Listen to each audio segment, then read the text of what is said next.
We always say that, it takes a village. We've got to get all stakeholders in the community to step up, whether they're the high school football coach, whether it's the cheerleading captain and the squad, whether it's the extracurricular team leader, such as debate club or something like that.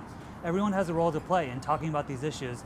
And we often find that adults are only willing to bring it up in, let's say, a computer ethics class, but we think it's highly important to bring up at all times, whether it's in algebra class, whether it's, during National Honor Society, whether it's after lacrosse practice, bring it up because it's highly relevant to kids. Sometimes it's hard to get kids' attention, but if you talk to them about technology, their ears will just lock in and they'll listen to what you have to say. And they'll dialogue with you and give you answers to your questions and just talk it out with you. And I think it's important to bring it up before something bad happens, So a lot of times we wait until there's a tragedy and then we bring the experts in or the curriculum in, or we say, okay, now we better do something about this.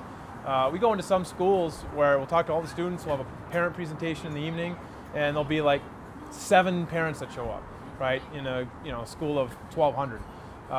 Because if they haven't experienced it directly, if they haven't had any major problems, they don't think it's an issue. They don't think it's happening to their kids, right? So we need to dialogue about it before it becomes a tragedy.